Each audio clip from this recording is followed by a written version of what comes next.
اس کے فیصلے بولا کرتے ہیں، اور ہمارے چیف جسٹس نے تو برطانوی ہائی کمشنر کے جو 13 جنوری کے بلے کے نشان والے فیصلے پہ جو تنقید کی تھی، اس کا جواب دینے کے لیے خود سیکرٹری خارجہ کی کرسی پر بیٹھ گئے،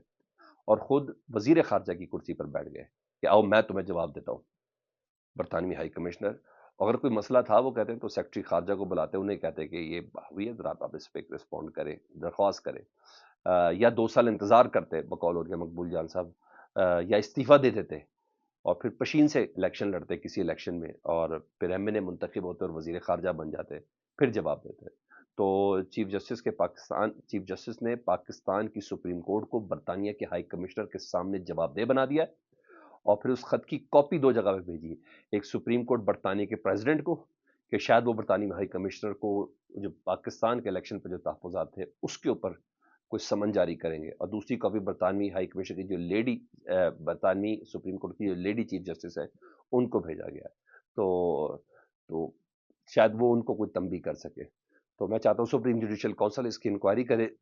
رجسٹرار سے انہوں نے خط لکھوایا، لیکن رجسٹرار نے اپنے خط میں لکھا ہے کہ میں چیف جسٹس کی ہدایت پر یہ لکھ رہا ہوں، تنزیلہ صاحبہ، انہوں نے کہا میں ان کی ہدایت پہ یہ لکھ رہی ہوں۔ تو اب دیکھیں چیف جسٹس ریفرنس کو سماعت کے قابل سمجھتے ہیں یا جواب کے قابل سمجھتے ہیں یا نہیں سمجھتے ہیں۔ بہرحال اب آن دا ریکارڈ آ گیا، اس سے پہلے اس خط سے متعلق میڈیا پر، سوشل میڈیا پہ بہت چیزیں ڈسکس ہوئیں،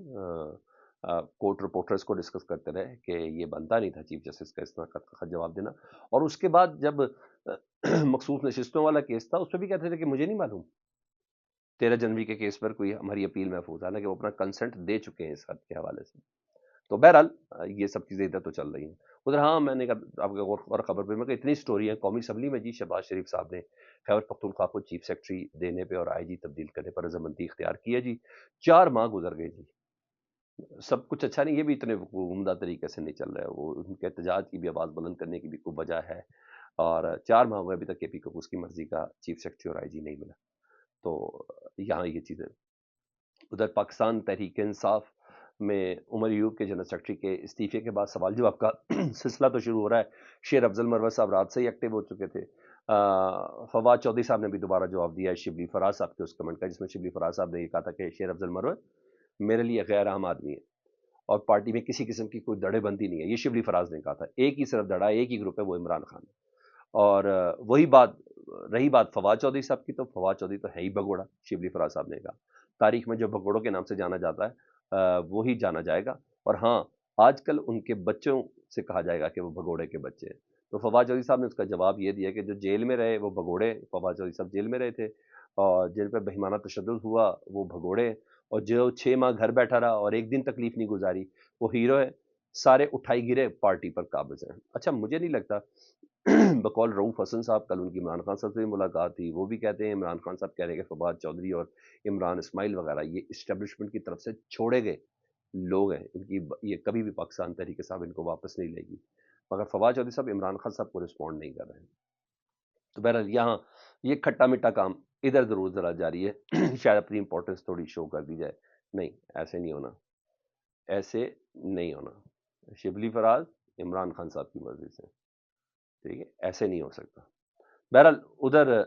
زبردست قسم کی نون لیگ اور پیپلز پارٹی، نون لیگ اور ایم کیو ایم کی نورا کشتی تھی، وہ نورا کشتی الحمدللہ ختم ہو گئی۔ ہم پہلے دن سے ہی کہہ رہے تھے کہ یہ نورا کشتی ہے، اور وفاقی بجٹ اکثریت سے پاس ہو گیا، اپوزیشن نے واک آؤٹ کر دیا، اور ان تمام چیزوں کے ساتھ وہ جو میرا خیال ہے وہ جو تحفظات تھے وہ دور ہو گئے پیپلز پارٹی کے۔ پنجاب میں سپیس والا معاملہ بھی شاید حل ہو گیا، اور شاید متعلقہ وزارتیں بھی چند دنوں میں ہو جائیں گی، اور وہ ترقیاتی بجٹ والا معاملہ بھی حل ہو جائے گا۔ ہاں نہیں حل ہوگا تو دودھ کی قیمت، دودھ پہ جو ٹیکس بڑھا ہے وہ نہیں ختم ہوا، نہیں ہوا تو وہ جو کتابوں سے ٹیکس بڑھایا گیا وہ ختم نہیں ہوا، نہیں ہوا تو اسٹیشنری سے جو ٹیکس بڑھا وہ ختم نہیں ہوا، نہیں ہوا تو بجلی کا بنیادی ٹیرف نہیں کم ہوا، نہیں ہوا بس پیٹرول کی قیمت میں بھی ابھی لیویز کے اندر اضافہ ہونے جا رہا ہے، تنخواہ دار طبقے کا جی ہاں اس کا ٹیکس کم نہیں ہو سکا، باقی ساری چیزیں کم ہو گئی۔ وہ کیا کم ہوئی میں نے آپ کو پہلے بتا دیا کہ کہاں نورا کشتی پہ بات ختم ہوئی ہے۔ ہاں پنجاب اسمبلی میں آپ کو پتا ہے وزیر اعلیٰ مریم نواز صاحبہ کی تقریر تھی، اور پاکستان تحریک صاحب نے بھرپور اپوزیشن کی، شدید نعرے بازی کی، اور سارے نعرے بازی کو نا اذانوں کے دوران نعرے بازی کے ساتھ نتھی کیا گیا، خیر وہ بھی برا فیل ہے، اذانوں پہ خاموش ہونا چاہیے تھا، لیکن کسی کو نہیں بھی پتا تھا نا جو نعرے لگائے گئے، وہ بھی عظمہ بخاری صاحبہ نے نعرے بتائے، میں نے نہیں سنے یار وہ نعرے، انہوں نے بتایا کہ جی نعرے لگاتے رہے مریم کا پاپا چور ہے، مریم کا پاپا چور، عظمہ بخاری خود بتا رہی ہے، کیا چپ کر جاتا ہے یار بندہ، یہ کتنے کو عجیب و غریب عقل مند لوگ ہیں، بہرحال ویری سیڈ. اور پی ٹی آئی نے آفیشیلی بتایا کہ پاکستان تحریک انصاف کہتی ہے کہ ہم اس فارم 47 کی جو پیداوار وزیر اعلیٰ اس کو نہیں مانتے، اور ساتھ ہی ان سے ساری جتنی بھی چیزیں تھیں وہ لے لی گئی، گاڑیاں لے لی گئی، مراد لے لی گئی، اور جو عملہ تھا وہ بھی سارا واپس لے لیا گیا. تو سزا اپوزیشن کو دینے کا فیصلہ کیا گیا. مریم نبی صاحب کو ڈیفینیٹلی یا کسی اور کو یہ باتیں بری ضرور لگی ہوں گی. آج ان کا احتجاج پاکستان تحریک انصاف کا، انہوں نے کہا ہم تو فارم 47 کی پیداوار وزیر اعلیٰ کو نہیں مانتے، لیکن جو مرضی کر لیں، ہم سے گاڑیاں بھی لے لی ہیں، آپ نے عملہ بھی واپس لے لیا، لیکن احتجاج کا حق نہیں چھین سکتے. سب کچھ واپس لے لیں، 1 انچ بھی اپنے موقف سے پیچھے نہیں ہٹیں گے. ملک احمد خان بچر نے کہا ہے کہ ہم نے عہدوں کے لیے اسمبلی میں نہیں آئے تھے. سر یہ پوزیشن اس وقت چل رہی ہے. فیڈ بیک سے متعلق ضرور آگاہ کریں. اپنا بہت خیال رکھیں. اللہم صلی علی محمد و آل محمد.